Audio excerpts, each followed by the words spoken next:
Mon pays, parce que chacun de vous ici, vous êtes des ambassadeurs du Burkina Faso. Est-ce que vous comprenez? Il faut que ce soit au Burkina, que ce soit hors du Burkina, quand on vous voit, on a envie d'être un Burkinabé. Celui qui vous voit là, hein, votre façon de parler, votre façon de réfléchir, votre façon même de respirer là, il a envie de laisser sa nationalité pour le Burkina.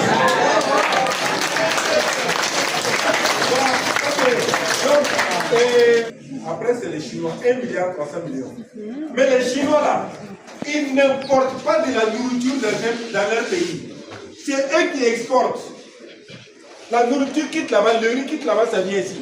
Vous comprenez? Est-ce que c'est normal? Non. Ils sont 1,4 milliard. Comment ils font? 300 millions. Comment ils font pour se nourrir?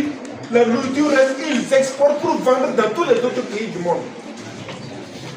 Nous aussi, on peut atteindre l'autosuffisance alimentaire et ça fait partie des grands objectifs et de la vision du chef de l'État. Est-ce que ça, c'est pas une bonne vision?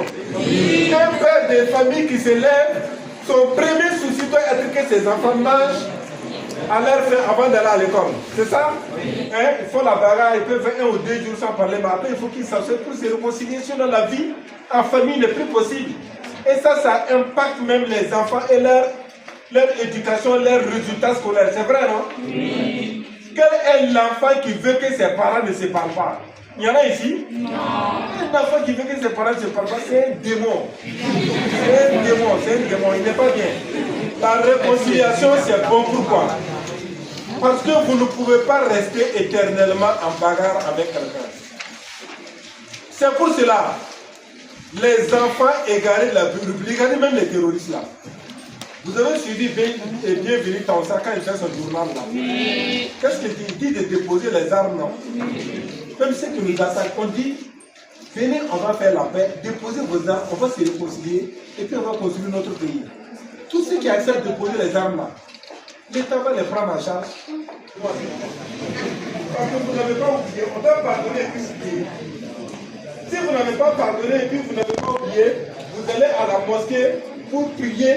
Ou bien vous allez à l'église, vous êtes un menteur. Dieu n'est pas content de vous. Vous savez de quoi je parle. Recherchez la paix avec tous. Et la sanctification, sans laquelle personne ne verra le Seigneur. Ça, c'est Hébreux 12, 14. La sanctification, la paix. Donc, c'est un sujet qui parle de l'AIE. Vous allez dire quoi? Pourquoi les pays de l'AIE sont sortis de la CEDEAO? Je pose la question à une fille. Oui. C'est toi. Je connais que c'était une fille. C'est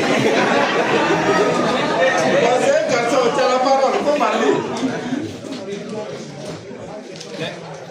Les pays sont quittés à la CEDEAO parce que d'abord tous les pays veulent la liberté. Voilà. Et les pays africains, au soir de leurs indépendances, se croyaient libres. Donc, pour cela, actuellement, comme nous voulons la liberté, nous devons d'abord libérer la CEDEAO et puis vivre ensemble. Puisqu'ils ne pouvaient pas faire des élections libres. Parce que la CEDEAO ne tient pas à sa parole.